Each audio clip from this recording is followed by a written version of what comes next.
Hello everyone, नमस्कार। मेरा नाम अभिजीत यादव है और आज की वीडियो में हम बात करेंगे डायरेक्टिव वर्ड्स के बारे में कि मेंस के पेपर में आपको इस तरीके के डायरेक्टिव वर्ड्स मिलते हैं: analyse, examine, critically examine, discuss, highlight. तो इन सब शब्दों का क्या मतलब है, क्या आपके आंसर में फ़र्क आना चाहिए इनकी वजह से, एंड इन जनरल आपको इन पे कितना ध्यान देना है while writing your answers in mains. So before we begin, ये मेरे बारे में कुछ बेसिक जानकारी है। जो लोग मुझसे पहली बार मिल रहे हैं वो ये ऐसा देख सकते हैं।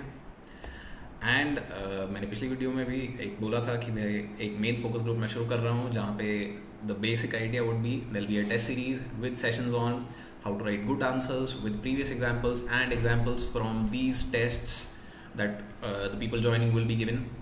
उसके अलावा सेशंस होंगे GS 1 2 3 4 सारे पेपर्स पे विद बेसिक सोर्सेज आपको क्या यूज़ करनी है for all sections along with answer writing strategy.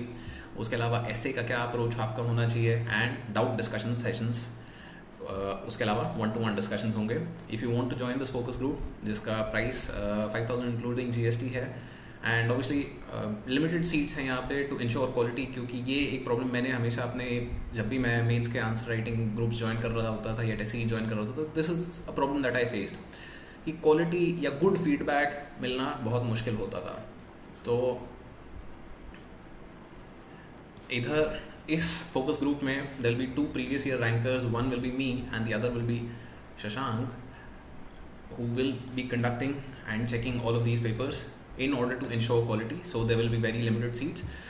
Since there is very small amount of time that you have, 2.5 महीने जो मेंस के लिए हैं आपके पास, तो we will be starting this programme early. Even if you do not join this programme, I would request कि अगर आप मेंस की तैयारी कर रहे हैं इस साल तो आप कोई ना कोई प्रोग्राम जल्दी ज्वाइन करें, क्योंकि अगर ये 2-3 हफ्ते रिजल्ट तक आने में आप वेट करते रहे और आपने कुछ ज्वाइन नहीं किया, मेंस पे काम नहीं किया, तो it might be a problematic thing for you. If you want to join, the link for the form will be in the description of the video.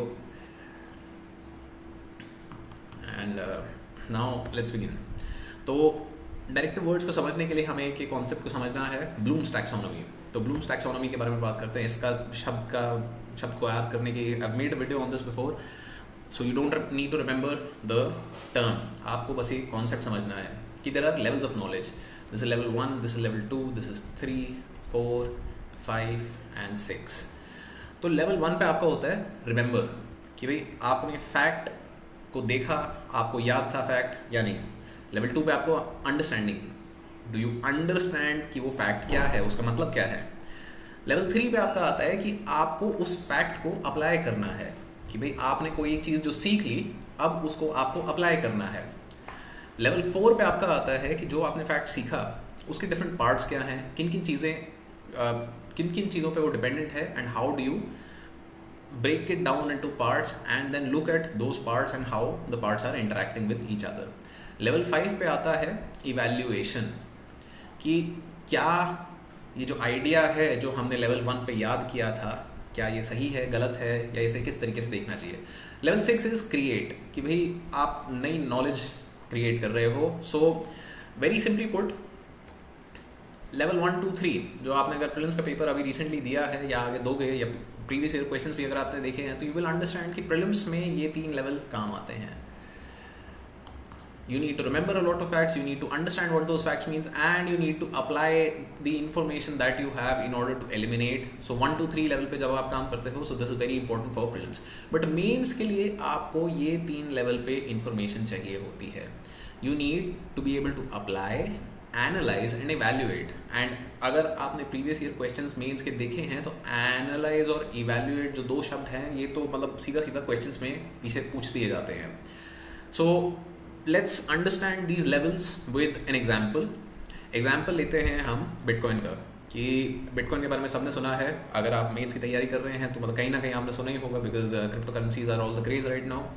So level 1 की अगर हम बात करें, तो एक फैक्ट है जो हमारे पास जैसे हमें याद करना है, वो ये है कि bitcoin is a crypto currency, right. So that's level 1, basic, बहुत ही ज़्यादा इन्फॉर्मेशन कि बस ये याद करना है। Level 2, what do you mean when you से क्रिप्टो करेंसी।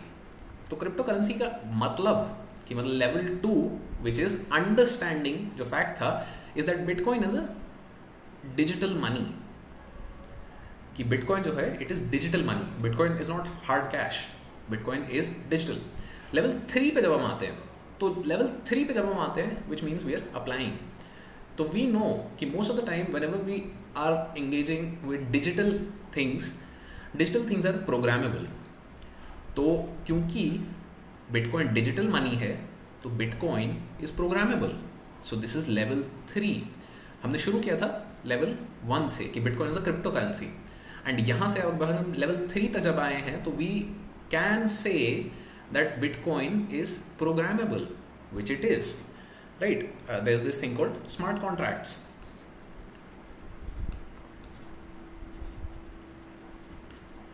सो ये 3 लेवल जो हैं these are important for prelims, but for mains इसके बाद वाले जो लेवल्स हैं यहाँ से onwards these are what are important for you. तो लेवल 4 पे जब हम आते हैं where we had to analyse कि भाई we break the information down into constituent parts and look at those parts. तो in those parts what are the questions that you would ask कि अगर बिटकॉइन प्रोग्रामेबल है तो what can it be programmed for, who is programming, who protects against double spending, कि किस तरीके से वो प्रोग्राम बनाया गया है, कि क्या उसमें प्रोटेक्शन है। इस तरीके के सवाल आप लेवल 4 पे पूछते हो where you are analysing, and you need to be doing these things for mains, कि आपको एनालाइज करना होता है कि अगर आपको ये गवर्नमेंट स्कीम लेते हैं फॉर इंस्टेंस आधार, तो आधार लेवल 4 पे जब आप आओगे तो आपको इस तरीके के सवाल पूछने हैं कि आधार कहाँ प्रॉब्लम क्रिएट कर रहा है। आधार को क्योंकि डिजिटल कनेक्शन चाहिए फॉर वेरिफिकेशन, तो will Aadhaar be a problem in areas where there is a lack of digital penetration, या जहाँ पे नेटवर्क खराब है, और इस कारण कितने लोगों को एक्सक्लूजन एरर्स फेस करने पड़ रहे हैं। So these are the kinds of questions जो आपको मेंस के लिए समझने पड़ते हैं। लेवल 5 पे अगर हम आते हैं तो लेवल 5 जो था वो अपना था इवैल्यूएशन, कि judging the value of information of ideas, कि क्या ये सही है या गलत है। तो हमने देख तो लिया कि बिटकॉइन क्रिप्टो करेंसी है, डिजिटल मनी है, प्रोग्रामेबल है, कि भाई प्रोग्रामिंग कौन कर रहा है, कैसे हो रही है, किस चीज़ के लिए हो रही है, ये सब चीज़ें हमने देख ली। बट लेवल 5 पे इवैल्यूएट जब करने की बात आती है तो does the government wish to encourage its use, कि क्या हमें बिटकॉइन इस्तेमाल करना चाहिए। So this is a evaluative question. तो जब भी आपको इवैल्यूएटिव सवाल पूछे जाते हैं या आपको बोला जाता है evaluate in mains, so this is what you have to do, you have to take a side based on data, कि भाई ये चीज़ें, ये कारण हैं जिसकी वजह से लेट्स से आधार की हम बात कर रहे थे जैसे, तो आधार के बारे में अगर कहें तो आधार के बहुत सारे बेनिफिट्स हैं, कि आधार आपका यूनिक आइडेंटिफिकेशन है, तो उसकी वजह से आपका मल्टीपल स्पेंडिंग नहीं होती है, there is a very unique identification of the beneficiary, and उसकी वजह से भी जब बैंक अकाउंट लिंक हो जाता है तो आपके सीधा डायरेक्ट आधार सीडेड बैंक अकाउंट में आपके सारी सब्सिडी एंड रिफंड्स वगैरह चले जाते हैं। So it saves a lot of money, but at the same time क्योंकि there are exclusion errors in areas where digital penetration is low, and India में काफ़ी सारे ऐसे एरियाज हैं, एंड क्योंकि सरकार का सबसे बड़ा बेनिफिशियरी जो है वो वही इंसान है जिसके पास ना तो डिजिटल कनेक्शन है और ना ही मतलब कोई इंफ्रास्ट्रक्चर है, तो जब उन्हीं को आधार बाहर निकाल रहा है तो क्या हमें आधार इस्तेमाल करना चाहिए। This is a evaluative point at level 5। Level 6 जो है it's not useful for UPSC CSC. Level 6 आपका था क्रिएट। तो क्रिएट में क्या होता है कि new knowledge is being created. For instance अगर बिटकॉइन वाला एग्जांपल हम करें तो भी एक नई क्रिप्टो करेंसी उन्होंने बना दी विच इज़ इथेरियम, राइट, या मल्टीपल और क्रिप्टो करेंसीज हैं, बट दैट्स द आइडिया कि एक और नई क्रिप्टो करेंसी उन्होंने बना दी। या आधार के केस में अगर बात करें तो उन्होंने आधार का एक नया ही कोई वर्जन निकाल दिया। This is not useful for UPSC CSC. क्यों? क्योंकि ये काम होता है रिसर्चर्स एंड पीएचडी स्कॉलर्स का। आप ना रिसर्चर हैं ना पीएचडी स्कॉलर हैं, और अगर मेंस में जाके आप नई इन्फॉर्मेशन क्रिएट कर रहे हैं, so that is not a good thing to do, right. तो let's look at the mains directive words. आपको इस तरीके के बहुत से कॉमन ऐसे वर्ड्स मिलेंगे which will be discuss, elucidate, enumerate, comment, elaborate, examine, validate, highlight, justify, analyse, critically examine. तो इनको देखते हैं क्या इनके बारे में है। तो couple of them, validate and justify, इनका बहुत सिंपल सा मतलब होता है कि भाई जो भी आप बताना चाह रहे हो, जो भी चीज़ पॉइंट आप बोल रहे हो, give examples. For validate and justify your answer, validate your stand, इन सब में आपको एग्जाम्पल्स देने हैं। आप सिर्फ और सिर्फ पॉइंट लिख के आओगे तो आपको नंबर नहीं मिलेंगे। क्यों? क्योंकि सवाल में ही सीधा ये लिखा है कि भैया वैलिडेट करो या जस्टिफाई करो। तो similarly highlight, discuss, elucidate, enumerate, इनका क्या मतलब होता है कि you have to list the pros and cons. अगर हाईलाइट वाले सवाल में आपको सीधा सीधा पूछा गया है कि प्रोज बताइए या कॉन्स बताइए, तो like for instance we talked about in the previous video where answer writing की हमने बात करी थी, तो you need to highlight both. आपको सिर्फ अगर प्रोज पूछे हैं तो भी कॉन्स बताइए, अगर कॉन्स पूछे हैं तो प्रोज भी बताइए, डिस्पाइट द फैक्ट कि दूसरी चीज़ नहीं पूछी गई है। क्यों? क्योंकि हमें ब्रेड्थ ऑफ इंफॉर्मेशन कवर करनी है। सो highlight, discuss, elucidate, enumerate, enumerate का तो सीधा सीधा मतलब होता है कि भाई नंबर डाल के बता दो कितना है। तो इन सब टाइप के क्वेश्चंस में आपको प्रोज एंड कॉन्स डिस्कस करने हैं। कमेंट,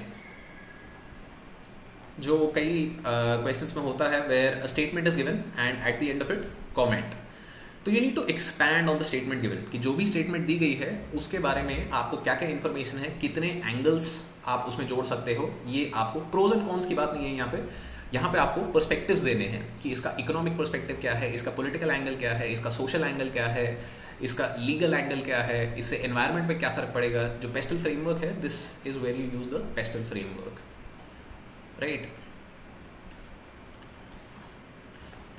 सो कमेंट वाले सवालों में आपको ये करना है, highlight, discuss, pros and cons and main points आपको डालने हैं। नाउ एनालाइज, एनालाइज वाले सवालों में आपको break it down into parts करना है and then you need to discuss.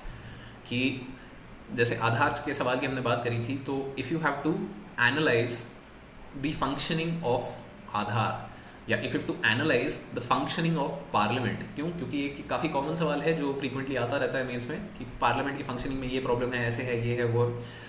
तो when you need to analyse the functioning of parliament, तो पार्लियामेंट के पार्ट्स क्या हैं। पार्लियामेंट में there is Lok Sabha and Rajya Sabha, तो लोकसभा के क्या प्रॉब्लम्स है, राज्यसभा के क्या प्रॉब्लम्स है। पार्लियामेंट में अगर लोकसभा में जाए तो there is speaker and there is members, there are committees. तो ये अलग अलग अलग पार्ट्स हो गए। इन पार्ट्स को तोड़ो, इनके अंदर घुस के अब बताओ कि भाई इसमें क्या दिक्कत, इसमें क्या दिक्कत, इसमें क्या दिक्कत, and that is what you need to do when you are asked to analyse. Now एक बहुत ही इम्पॉर्टेंट चीज़ है जो आपको ध्यान रखनी है कि जब भी क्रिटिकली शब्द आ जाता है तो जस्टिफाई एंड उसके बाद अलावा वैलिडेट, जो हम पहले डिस्कस कर चुके हैं, दैट मीन्स कि you need to give examples and evidence. तो क्रिटिकली एग्जामिन या क्रिटिकली एनालाइज या क्रिटिकली डिस्कस जब भी आपको बोला जाता है, तो here what you need to keep in mind is that criticism is the main point. जो भी आपसे सवाल में पूछा गया है तो उसका मेन आपके आंसर का जो बॉडी को, जैसे हम 3 पार्ट में डिवाइड कर रहे थे when we saw Anudeep Durishetty's answers, तो there was context, there was argument and there is counter argument. तो जो क्रिटिकली एग्जामिन आपको करना है ना, तो यहाँ पे मेन आर्गुमेंट जो है this will be the criticism. But that does not mean कि आप सिर्फ और सिर्फ क्रिटिसाइज करते चले जाओ। क्यों? क्योंकि हम ये भी डिस्कस कर चुके हैं कि आपको ब्रेड्थ कवर करनी है। You need to cover breadth in your answers and in order to cover breadth आपको नॉट ओनली क्रिटिसिज्म करना है, आपको प्रोज भी बताने हैं। जैसा कि हमने अनुदीप दुर्शेट्टी के आंसर्स में भी देखा था कि इर्रेस्पेक्टिव ऑफ जो पूछा गया है या नहीं पूछा गया है, आप काउंटर आर्गुमेंट दीजिए, क्योंकि this allows you to write more points, right.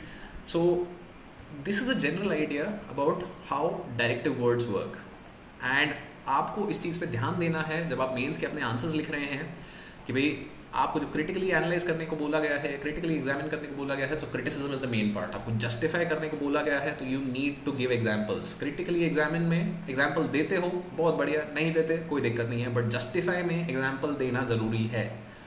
Similarly discuss, comment, highlight, इन सब में आपको प्रोज एंड कॉन्स लिस्ट करने हैं। स्टेटमेंट जो दी गई है उसको एक्सपैंड करना है एंड एनालाइज में you need to break it down into parts, जैसे कि हमने पार्लियामेंट के एग्जांपल लेके उसको मल्टीपल पार्ट्स में तोड़ा था एंड उसको आगे डिस्कस किया था.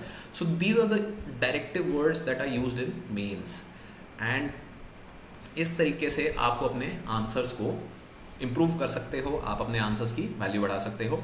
And these are the kinds of things that we'll also be discussing in the mains focus group. So if you're interested, please fill the form given in the video description. And if you like this video, please like, share, subscribe, and thank you for watching.